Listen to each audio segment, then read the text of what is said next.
கர்மான்றது உண்மைங்க. டெஃபினட்டா அது இருக்குங்க.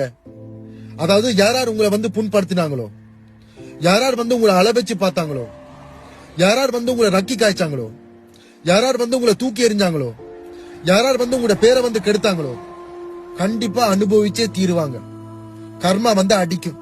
ஆனா எப்ப அடிக்கும்னு தெரியாது. அது ஒரு வருஷத்துல நடக்கலாம், 2 வருஷத்துல நடக்கலாம், கொஞ்சம் மாசத்துல நடக்கலாம், ஒரு கிழமையில நடக்கலாம். எப்ப நடக்கும்னு தெரியாது.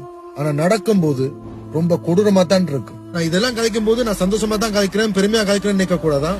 ஏன்னா கூடுதலா வந்து நெருக்கமா இருந்தவங்க தான் வந்து இப்படியான விஷயங்கள் வந்து பண்ணிருப்பாங்க, கெடுதல் பண்ணிருப்பாங்க இல்லையா? ஏன்னா எந்த வாழ்க்கையில வந்து இப்படித்தான் நிறைய பேர் வந்து ஏமாத்தினாங்க, என்ன விட்டுட்டு போனாங்க, என்ன பத்தி தப்பா காய்ச்சாங்க. ஆனா இப்ப இந்த கண் எதிரில அதெல்லாம் பார்க்கும்போது எனக்கு வேதனையா இருக்கு, பாவமா இருக்கு. ஆனா கர்மான்றது கொடூரமானது. அதான் இப்ப இந்த கண் எதிரில பாத்துக்கிட்டே இருக்கேன். நானே தயங்குறேன். அவங்க கிட்ட வந்து மெசேஜ் போட்டோ இல்லாட்டிக்கு நேர்ல சந்திச்சு உதவி பண்ணலாம் போல இருக்கு. நாங்க மிருகமா மாறக்கூடாது பாருங்க. இல்லாட்டிக்கு அவங்களுக்கும் எங்களுக்கும் என்ன வித்தியாசம்? சொன்னதெல்லாம் மண்டையில ஏறிச்சா?